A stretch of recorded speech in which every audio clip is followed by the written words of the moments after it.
Hello everyone and welcome to my PhD diaries. I guess that's what I'll call it.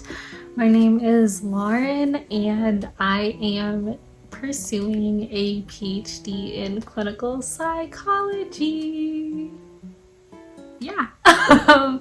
So I guess I'll start off with a little bit of background about myself. I recently graduated with my bachelor's in psychology and minor in bioethics from Loyola Marymount University, which was a great experience that I can talk about in another video.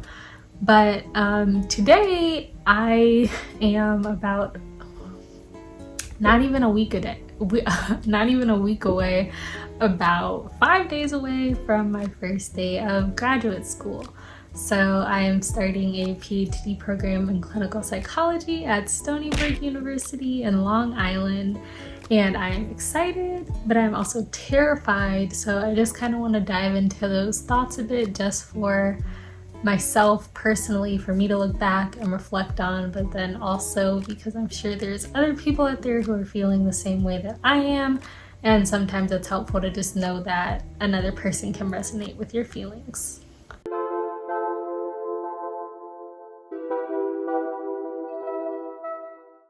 So I guess my first conflict that I want to dive into is how things are already so different from undergrad, but how things are also very similar to undergrad, and that in a PhD program, the first difference is the cohort/class sizes. In undergrad at Loyola Marymount University, or LMU was a very small school, so I never really had classes that were any bigger than 30 people. But here my cohort is 7 people, and that pretty much makes up most of my classes. So it's already a smaller environment in that way. Like, my classes don't even feel like classes, they feel like large study groups, which is, I think, a good thing, because I'm hoping to feel like more connected to them, and then we can like lean on each other as resources and support systems and stuff like that. And if I glance down, it's because my notes are down here. But also, like, the homework reading piece is very different in that I have gotten a few syllabi. I'll put the right one right here. In that about 5 days ago or so, we started getting these syllabuses in our emails, and they have assigned readings that are literally due on the first day of class. But I'm asking you about the assigned reading. Okay, who assigns a reading for the first day of class? And I feel like I've had a Legally Blonde moment where I'm like, wait, what the heck? What happened to syllabus week, where you just like show up the first day, they introduce you to the course, and like you go along your merry way? Like, no, I have like over 200 pages, like, no, probably over 500 pages of reading due before the first day of school, which is a very intimidating feeling. So I'm also like trying to have to like move and get my life together and get these readings done and figure out my new study style and everything like that. So that is just all kind of terrifying. And then, like I just said, I'm in a completely different environment. So my hometown is Long Beach, California, which means I moved from Long Beach to Long Island, i.e. I like could not get any further away from home unless I went to like Maine, like overseas or something. And so my family did come, they helped me move in and everything like that. But then they left, and now I'm just here, and I feel like also because I just got out of undergrad, I still feel very young. I still feel like I have so much to learn, and so much about my life is not together. So I feel like I'm kind of like a child just experimenting by myself in a new state. So that's been a huge adjustment, in addition to like all these changes from undergrad, when I was like 30 minutes away from my parents, 15 minutes away from my grandparents, and I had like all of my friends were there and everything. Now I'm just in a completely new place. I barely know anyone that's outside of my program, and it's just a huge adjustment to make. On top of the driving here, people like LA driving is crazy, but Long Island driving is actually crazy too. Like not New York City, like people in Long Island drive kind of crazy. So that's been a huge adjustment as well.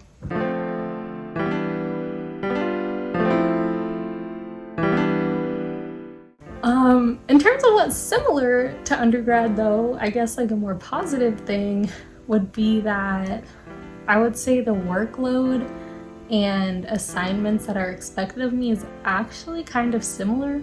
And I don't know if it's because my last professors were just like kind of off their rocker senior year. Shout out to one in specific, Dr. Brown, who would assign us like 200 pages of reading a week, and then we also had to do four page like double space, two pages single space papers that were due every single week. So I got accustomed to that, which was like terrible at the start, but by the end of the semester I was like, okay, I got this. And then I was looking at a syllabus for one of my classes, and it was like, oh, 2 to 4 page double space papers, only 3 a semester. And I'm like, okay, bet. Because that's like, while it's more reading, it's way easier than what I just came from doing. So in that way, what originally felt like extremely intimidating got a little bit less intimidating, because I know that I've handled that coursework before and it was fairly recent, so I can kind of rely on that same style again.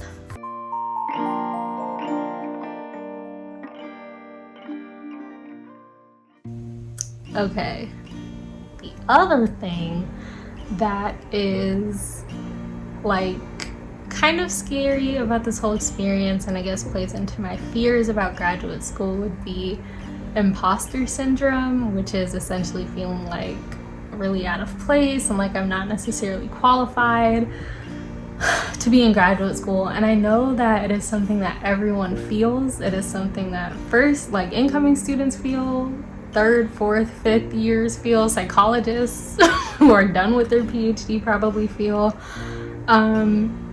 But I think inevitably it is an isolating experience. So, and it doesn't help that right now in my family, I'm the only one, in my immediate family, I'm the only one to pursue a PhD. So I think when like I announced to my parents that I got into grad school, and like they're telling their friends and people are congratulating me, it's like they expect a certain element of greatness.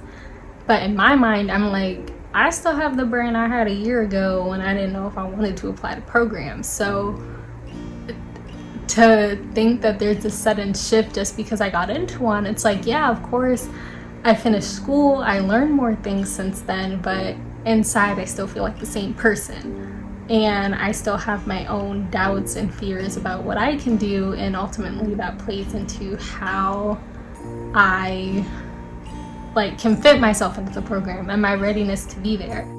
So that's a little tough to battle. And I'm putting a lot of trust in my faculty member, because I know that she would not have accepted me as her student if she didn't think that I was capable. But at the same time, I think it's just inevitable that you have your own doubts about yourself. So kind of struggling with that too. So like I said, with imposter syndrome kind of playing into my fears about grad school, I would say some of my biggest fears was that, one, my skill set wouldn't quite be ready for graduate school. 2, I won't necessarily get adjusted to the area of Long Island that I'm in that well. And then 3, that I'll make like a dumb mistake and just get kicked out of the program within like 2 weeks. And I think everyone in life just has dingy moments, but I think I've just been really hard on myself the past 3 months, where it's like whenever I make a stupid mistake, I'm like, they're gonna kick me out within a week. They're gonna be like, she's just not competent enough to be here.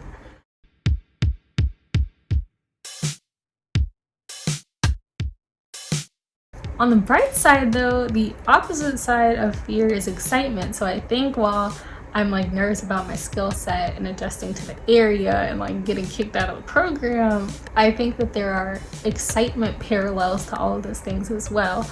In that I'm nervous about my skill set, but I'm also really looking forward to adding on to my current skill set and building a new one, which is what I have to keep reminding myself. Like, graduate school is like, it's school. You're there to learn. You're not supposed to go in knowing everything. So I'm excited to learn.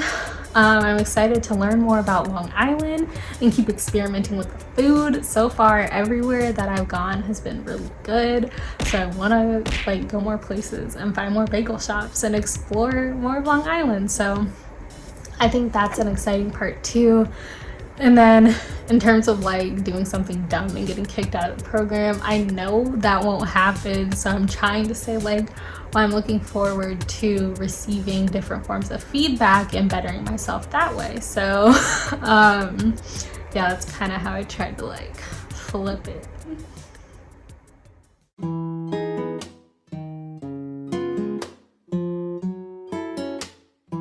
So yeah, I think for the most part that summarizes my thoughts and fears and everything as I start my graduate program. Of course, I don't know how often I'll be able to post updates because I have to get used to my schedule and how busy I'm going to be, but I'm just hoping that I can keep track of this journey for myself and hopefully for others who may need to hear that someone else is going through what they're going through, or someone who maybe wants to apply to PhD programs could watch the video and say like, oh, okay, my fears aren't completely irrational.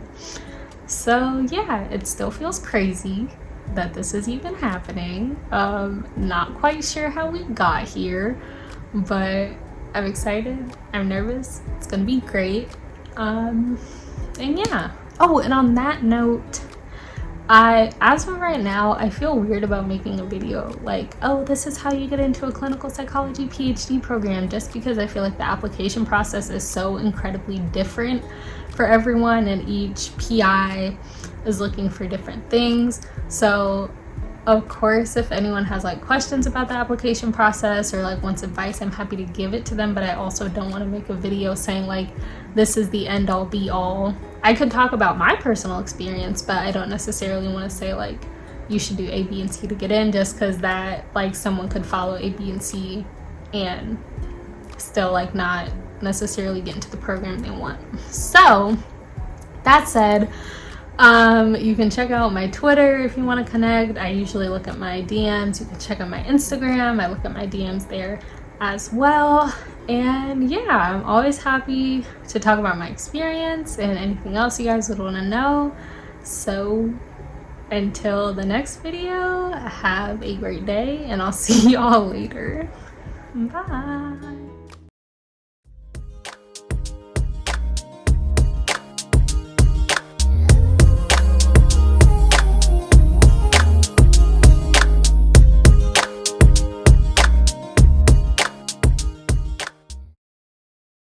Well, I guess night. You could have a great, like, it's night here, so you could have a great night too.